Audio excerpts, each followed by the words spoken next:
എടാ, നീ ദുബായിലേക്ക് പോവുകയാണ്. അതിന് കുറവ് എന്തായാലും ഇവിടെ ഉണ്ടാവും. നിനക്ക് അവിടെ ഇഷ്ടപ്പെടാത്ത ഒരുപാട് കാര്യങ്ങളുണ്ടാവും. പക്ഷെ ഒന്നിലും നീ തകരരുത്. എന്താവശ്യമുണ്ടെങ്കിലും നീ ഉപ്പാനെ വിളിച്ചു പോയിട്ടു.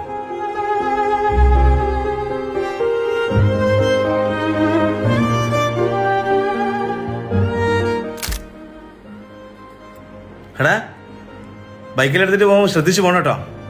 ഹെൽമെറ്റിലിട്ടിട്ട് പോ. എൻ്റെ ഉപ്പ നോക്കിപ്പോൻ എൻ്റെ അടുത്ത് ലൈസൻസ് എനിക്കറിയാൻ നോക്കാൻ. അല്ലടാ, നീ എത്ര മണിക്ക് രാത്രി കയറി വന്നേ? 12 മണിക്കാ.